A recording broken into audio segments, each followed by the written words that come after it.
Welcome to ISD. So இன்றைக்கி நம்ம இந்த வீடியோவில் என்ன பார்க்க போகிறோன்னா, ஆண்ட்ராய்டு எமுலேட்டரை வந்து, அதாவது ஆண்ட்ராய்டை நம்ம எப்படி விண்டோஸ், அதாவது விண்டோஸ் மட்டும் இல்லை, நீங்கள் லினக்ஸோ இல்லை எந்த இதாக இருந்தாலும் சிஸ்டமில் வந்து இல்லை லேப்டாப்பில் வந்து நீங்கள் யூஸ் பண்ணலாம். ஸோ ஆண்ட்ராய்ட் ஃபோனை நீங்கள் ஸ்மார்ட் ஃபோனை எப்படி யூஸ் பண்ணுறீங்களோ அதே மாதிரி நம்ம வந்து சிஸ்டம்லேயும் வந்து யூஸ் பண்ண முடியும். ஸோ எப்படி அதை பண்ண முடியும் அப்படின்னா, எமுலேட்டர்ஸ்.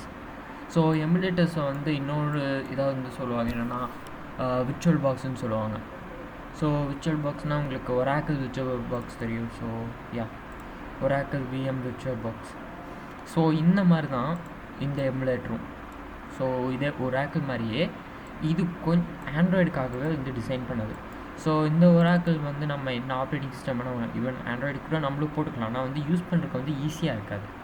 ஸோ இதை வந்து விண்டோஸ் மாதிரி இதுக்கு தான் வந்து டிசைன் பண்ணியிருக்கு. ஸோ அதனால் வந்து விர்ச்சுவல் பாக்ஸில் இந்த மாதிரி விர்ச்சுவல் பாக்ஸ் வந்து ஆண்ட்ராய்டு யூஸ் பண்ணுறது வந்து ரொம்பவே கஷ்டமாக இருக்குது. ஸோ அதுக்குன்னே தனியாக வந்து எமுலேட்டர்ஸ்லாம் இருக்குது. ஸோ இந்த மாதிரி LDPlayer, ப்ளூஸ்டாக்ஸ், அப்புறம் நாக்ஸ், ஸோ எக்ஸெட்ரா அந்த மாதிரி நிறையவே இருக்குது. ஸோ இதில் நம்ம என்ன பார்க்க போகிறோன்னா LDPlayer நான் எதுக்கு ப்ரெஃபர் பண்ணேன்னா, ரொம்ப யூஸ் பண்ணுறதுக்கு ஈஸியாக இருக்கும். ஸோ அதனால தான் வந்து நான் வந்து இதை யூஸ் பண்ணுவேன்னு சொல்கிறேன். ஏன்னா மற்ற எமுலேட்டர்ஸை விட இது கொஞ்சம் சிம்பிளான ஈஸியாக இருக்கும். ஸோ சைஸும் கூட கொஞ்சம் கம்மி தான். ஸோ அவ்வளோ சைஸும் இல்லை. ஸோ இப்படி தான் வந்து ஃபர்ஸ்ட் ஃப்ரண்ட் பேஜ் இருக்கும். ஸோ நீட்டாக இருக்கும், எந்த கச்சன்னு எதுவும் இருக்காது. ஸோ இது எதுக்காக க்ரியேட் பண்ணியிருக்காங்கன்னா, low spec systems. So low ஸ்பெக்னால் ரொம்ப, அதாவது dual core 2GB RAM DDR2 அந்த மாதிரி இருக்கவங்களுக்கு வந்து இந்த எமுலேட்டர் வந்து ரொம்ப யூஸ்ஃபுல்லாக இருக்கும். ஸோ எமுலேட்டரில் எடுத்துட்டிங்கன்னா உங்களுக்கு கண்டிப்பாக ஒரு 4GB RAM வேணும். 4GB RAM இருந்தால் தான் லேகே இல்லாமல் இது ஒர்க் ஆகும். ஸோ இது அப்படி இல்லை, ஜஸ்ட் 2GB ரேம்லேயே வந்து ரன் பண்ணலாம். ஸோ இதுக்கு வந்து நம்ம ஃபோன் மாதிரியே நம்ம சிம் கார்டு, அது இப்போ லேப்டாப்லன்னா சிம் கார்டு அடாப்டர் இருந்தால் நீங்கள் சிம் கார்டு போடுங்க. ஸோ சிம் கார்டு கூட யூஸ் பண்ணலாம். ப்ளூடூத், ஏர்ப்ளைன் மோட், ஸோ எல்லாமே இருக்கும். ஸோ அது போக எனக்கு நான் கஸ்டமைஸ் பண்ணணும், என் ஃபோன் நம்பர் தரணும் இதுக்கு அப்படின்னா ஜஸ்ட் ஸோ இங்கே எல்லாமே இருக்கும். ஸோ இது வந்து ஃப்ரேம் ரேட், FPS ரேட்டிங்கை நீங்கள் ஏதாச்சும் கேம் விளையாடுறீங்க அப்படிங்கும்போது FPS ஃப்ரேம் ரேட் கூட நீங்கள் இதில் பார்த்துக்கலாம். ஸோ இங்கே கீழே வந்து பார்த்திங்கன்னா செட்டிங்ஸ்ன்னு இருக்கும். ஸோ செட்டிங்ஸை நான் ஜஸ்ட் ஓப்பன் பண்ணுறேன். ஸோ செட்டிங்ஸ் ஓப்பன் பண்ணால் இங்கே எல்லாமே இருக்கும். அட்வான்ஸ்ட் செட்டிங்ஸில் வந்து எல்லாமே இருக்கும். ஸோ இப்போ நான் வந்து டேப்லெட் மோடில் வந்து வச்சுருக்கேன். ஸோ எனக்கு டேப்லெட்னால் கொஞ்சம் வைடாக இருக்கும், அதனால நான் வந்து இதை ஃபிக்ஸ் பண்ணியிருக்கேன். ஸோ உங்களுக்கு மொபைல் வேணும்னா ஜஸ்ட் நீங்கள் மொபைல் கிளிக் பண்ணிங்கன்னா உங்களோட DPI வந்து கேட்கும். DPIனா உங்களோட சைஸ். ஸோ இப்போது இந்த இதோட சைஸ் எவ்வளோ அப்படின்னா 960x540 தான் இதோட சைஸ். ஸோ நீங்கள் எந்த சைஸ் வேணுமோ அதுக்காக நீங்கள் ப்ரிஃபர் பண்ணிக்கலாம். ஸோ உங்களோட சிஸ்டமோட ஃபுல் சைஸுக்கு வேணும் அப்படின்னா, ஸோ நீங்கள் டெஸ்க்டாப் வந்து ரைட் கிளிக் பண்ணிங்கன்னா இங்கே கூகுள் ஆப்ஷன்ஸ் அதாவது கிராஃபிக்ஸ் ஆப்ஷன்ஸ்னு இருக்கும். ஸோ இதில் ஓப்பன் பண்ணிங்கன்னா ரெவல்யூஷன்ஸ்னு இருக்கும். ஸோ இதில் வந்து உங்களுக்கு எது ஹையஸ்ட் ரெவல்யூஷனோ இல்லை உங்களுக்கு கம்மியாக ரெவல்யூஷன் வச்சு யூஸ் பண்ணணுமோ நீங்கள் எந்த ரெவல்யூஷனாச்சும் வச்சு யூஸ் பண்ணிக்கலாம். ஸோ அது அவ்வளோ பெருசு வேணுன்னா நீங்கள் வந்து இந்த XY/DPIன்னு இருக்கும். ஸோ இதில் வந்து நீங்கள் வச்சுக்கலாம். ஸோ எக்ஸ்ன்னா நீங்கள் 800x600 அப்படிங்க வைக்கிறீங்கும்போது, ஸோ 800 இங்கே வச்சுக்கலாம், x600 அப்படிங்கிற இங்கே வச்சுக்கலாம். உங்களோட DPI எவ்வளோன்னு யூஸ் பண்ணிக்கலாம். ஸோ DPI என்னென்னா உங்களோட சிஸ்டம் எவ்வளோ ரேம் யூஸ் பண்ணுறதுங்க பொறுத்து, அதாவது எவ்வளோ எஃபெக்ட் எடுக்கணுங்க பொறுத்து.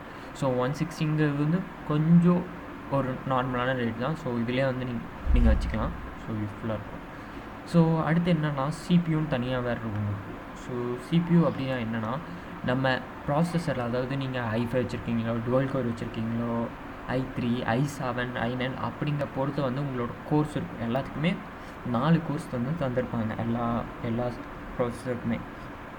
ஸோ அதில் நீங்கள் வந்து 4 கோர்ஸ் யூஸ் பண்ணுறேன்னா நீங்கள் எவ்வளோ கோர் வேணால் யூஸ் பண்ணிக்கலாம். ஆனால் உங்களோட சிஸ்டம் பர்ஃபார்மன்ஸ் வந்து கம்மியாகும். ஸோ இப்போ இந்த 2க்கு கீழே போனீங்கன்னா உங்களுக்கு வந்து சிஸ்டம் வந்து ஈஸியாக இருக்கும், அதாவது லேக் இருக்காது, உங்கள் சிஸ்டம் வந்து லேக் இருக்காது. ஆனால் இது வந்து எமுலேட்டர் வந்து ஸ்லோ ஆயிடும். ஸோ 2 அப்படிங்கும்போது கொஞ்சம் நார்மலானது. ஸோ ரெண்டுமே வந்து ஈக்குவலாக போகும். So 3 above normal. ஸோ 4 அப்படின்னா ஹை. ஸோ ஹை எப்படின்னா உங்கள் சிஸ்டமோட பேக்ரவுண்டை வந்து ஃபுல்லாமே வந்து ரெடியூஸ் பண்ணி விட்ரும். ஸோ உங்களோட பெர்ஃபார்மன்ஸ், அதாவது சிஸ்டமோட பெர்ஃபார்மன்ஸ் வந்து கம்மி பண்ணிட்டு எமுலேட்டர் பெர்ஃபார்மன்ஸ் வந்து ஜாஸ்தி பண்ணிக்கும். ஸோ நெக்ஸ்ட் என்னென்னா டிஸ்க் மேனேஜ்மெண்ட். டிஸ்க்கை வந்து நீங்கள் உங்களுக்கு கம்மியாகவே இருந்தால் போதும். ஸோ 10 GB தான் அது வந்து, அதாவது 12 GB தான் வந்து சைஸ் இது வந்து தந்திருக்கு. ஸோ நீங்கள் வந்து எவ்வளோ வேணால் எக்ஸ்பெண்ட் பண்ணிக்கலாம். ஸோ மேனுவலி எக்ஸ்பெண்ட் அந்த மாதிரி வந்து நீங்கள் நிறையா பண்ணிக்கலாம். ஸோ அது வந்து இது லோ ஸ்பெக் பிசிஸ்க்கு வந்து நிறையவே சப்போர்ட் ஆகும், ரொம்ப யூஸ்ஃபுல்லாகவும் இருக்கும். ஸோ நெக்ஸ்ட் என்னென்னா மாடல். ஸோ IMEI வந்து நீங்கள் ரேண்டமாக கூட வச்சுக்கலாம். ஸோ ஜஸ்ட் ரேண்டமாக கிளிக் பண்ணிங்கன்னா உங்களுக்கு IMEI வந்து ரேண்டமாக இருக்கும். அப்புறம் என்னென்னா மேனுஃபேக்சர். ஸோ மேனுஃபேக்சர் அப்படின்னா நீங்கள் என்ன ஃபோன் வேணால், இப்போ ரெட்மி இல்லை ஸோ விவோ அந்த மாதிரி வந்து நீங்கள் மாடல் வந்து ப்ரெசென்ட் பண்ணிக்கலாம். ஸோ அதுக்கப்புறம் ப்ரெசென்ட் மாடல்னு இருக்கும்.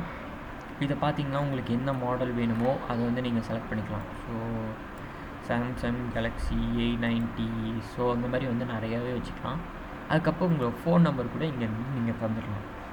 ஸோ அடுத்து என்னென்னா frame rate. High frame rate உங்களோட 90 FPS வேணுமா இல்லை 120 FPS வேணுமா? ஸோ இதெல்லாம் வந்து நீங்கள் கிராஃபிக்ஸ் காட்டுறீங்கன்னா தாராளமாக யூஸ் பண்ணிக்கலாம். பட் நம்ம வந்து ஒரு லோ ஸ்பெக் பிசியில் வந்து யூஸ் பண்ணிருக்கும் போது உங்களுக்கு 90 FPSே வந்து கரெக்டாக இருக்கும். ஸோ எக்ஸாம்பிள் என்ன மாதிரி கேம்ஸ்னால் ஃப்ரீ ஃபயர், பப்ஜிலாம் இந்த ரேட்டுக்கு வந்து விளையாட முடியாது. ஸோ அதுக்கு வந்து நம்ம கண்டிப்பாக 120 FPS தான் வந்து ஃப்ரேம் ரேட் வந்து ப்ரிஃபர் பண்ணுவோம். ஸோ 90 FPS வந்து ஃப்ரீ ஃபயர், அப்புறம் ஹோப்லெஸ் லேண்ட் அந்த மாதிரி கேம்ஸுக்கு வந்து கண்டிப்பாக யூஸ் ஆகும். ஸோ நெக்ஸ்ட் என்னென்னா கேம் செட்டிங்ஸ். ஸோ கேம் செட்டிங்ஸில் என்ன அப்படின்னா, ஸோ இதில் தான் வந்து பப்ஜிக்காகவே தனியாக வந்து இந்த எமுலேட்டர் வந்து ஸ்பெஷலாக ரெடி ஆகிருக்கு. ஸோ இதில் என்ன அப்படி ரெவல்யூஷன் பார்த்தீங்கன்னா, ஸோ ரெவல்யூஷன் வந்து ஜாஸ்தியாக பண்ணியிருப்பாங்க. மவுஸ் அக்ஸலரேஷன், ஸோ எல்லாத்துக்கும் பப்ஜி மொபைல் இல்லை பப்ஜி லைட், ஸோ அந்த மாதிரி எடுத்துட்டிங்கன்னா பப்ஜிக்காகவே தனியாக வந்து இந்த இதை வந்து டிசைன் பண்ணியிருக்காங்க. ஸோ அதனால் யூஸ் பண்ணுறதுக்கு வந்து ரொம்ப ஈஸியாக இருக்கும். ஸோ இப்போ நீங்கள் பப்ஜி கேமர் அப்படின்னா என்னால் ரியல் எமுலேட்டர், அதாவது பப்ஜி எமுலேட்டர் வந்து யூஸ் பண்ணி என்னால் விளாட முடியாது அப்படின்னா நீங்கள் தனியாக அதில் ப்ளே ஸ்டோர்னு ஆப்ஷன்ஸும் கொடுத்துருப்பாங்க. ஸோ இங்கே இருக்க ப்ளே ஸ்டோரில் வந்து நீங்கள் இன்ஸ்டால் பண்ணிக்கலாம். அண்ட் ப்ளே ஸ்டோர் பண்ணி ஜஸ்ட்டு சைன்இன் பண்ண முடிஞ்சது, ரொம்ப ஈஸியாக இருக்கும். அப்புறம் ஆடியோ செட்டிங்ஸ், அப்புறம் நெட்வொர்க், அப்புறம் ஷார்ட்கட்ஸ், நீங்கள் என்ன ஷார்ட்கட் யூஸ் பண்ணணுமோ அதெல்லாம் நீங்கள் இதில் வச்சுக்கலாம். ஸோ நெக்ஸ்ட் வால்பேப்பர், என்ன வால்பேப்பர் யூஸ் பண்ணணுமோ அதை நீங்கள் யூஸ் பண்ணிக்கலாம். அது என்ன லோக்கல் பிக்சர்ஸ், அதாவது உங்கள் சிஸ்டமில் இருக்க ஃபைல்ஸ் வந்து எது வேணால் நீங்கள் எடுத்து யூஸ் பண்ணிக்கலாம். ஸோ நெக்ஸ்ட் அதர் செட்டிங்ஸில் என்ன அப்படின்னா உங்களோட ஃபிசிக்கல் எமுலேட்டர் பற்றி போகிறது. So run and start up, so root permission, log size, so இதெல்லாம் வந்து நம்ம ஃபிசிக்கலான எமுலேட்டரோட செட்டிங்ஸை பொறுத்து. ஸோ இதை வந்து ரொம்ப ஈஸியாகவே இருக்கும், ஹேண்டில் பண்ணுறதுக்கு ரொம்ப ஈஸியாக. So home button. So next என்ன ஆப்ஷன்ஸில், ஸோ ஆப்கே வந்து இன்ஸ்டால் பண்ணுறது. ஸோ இந்த மாதிரி ஆப் வந்து நீங்கள் ஃபோன்லேருந்து காப்பி பண்ணிக்கலாம். ஸோ இப்போ எக்ஸாம்பிள் டாக்டர் டிரைவிங் அப்படிங்கும்போது நீங்கள் வந்து தனியாக வந்து ப்ளே ஸ்டோரில் போய் எல்லாம் இன்ஸ்டால் பண்ண தேவையில்லை, ஜஸ்ட் ட்ராக் அண்ட் ட்ராப் பண்ணால் முடியுது, இன்ஸ்டால் ஆகிடும். ஸோ அந்த மாதிரி இன்ஸ்டண்ட்டாக வந்து இருக்குது. ஸோ நெக்ஸ்ட்டு சினர்ஜைசர், இது வந்து ஜிபிஎஸ், விர்ச்சுவல் ஜிபிஎஸ் கூட இருக்குது. ஸோ அப்புறம் எல்டி ஸ்டோர்னு வேறு தனியாக இருக்குது. ஸோ இது வந்து ரொம்ப யூஸ்ஃபுல்லாக இருக்கும். ஸோ ஈஸியான எமுலேட்டர் கூட, நல்லா ஃபாஸ்ட்டும் இருக்கும். ஸோ நல்லா ஃபாஸ்ட், நல்ல பெர்ஃபார்மன்ஸ், அப்புறம் டவுன்லோட் சைஸும் கம்மி, ஃபைல் சைஸும் கம்மி. ஸோ இதை நான் எதுக்கு ப்ரிஃபர் பண்ணேன்னா, கண்டிப்பாக லோ ஸ்பெக் பிசிஸ்க்கு வந்து ஆண்ட்ராய்டு எமுலேட்டர் வந்து இது கண்டிப்பாக வந்து ஹோப்ஃபுல்லாக இருக்கும். ஸோ இந்த எமுலேட்டரை வந்து டவுன்லோட் பண்ணுறதுக்கு, ஸோ நான் லிங்க் டிஸ்கிரிப்ஷனில் லிங்க் தந்திருப்பேன். ஸோ ஜஸ்ட் அதை ஓப்பன் பண்ணிங்கன்னா டவுன்லோட் பண்ணிக்கலாம். ஹைலி கம்ப்ரெஸ்டு வேணுனாலும் கண்டிப்பாக இருக்குது.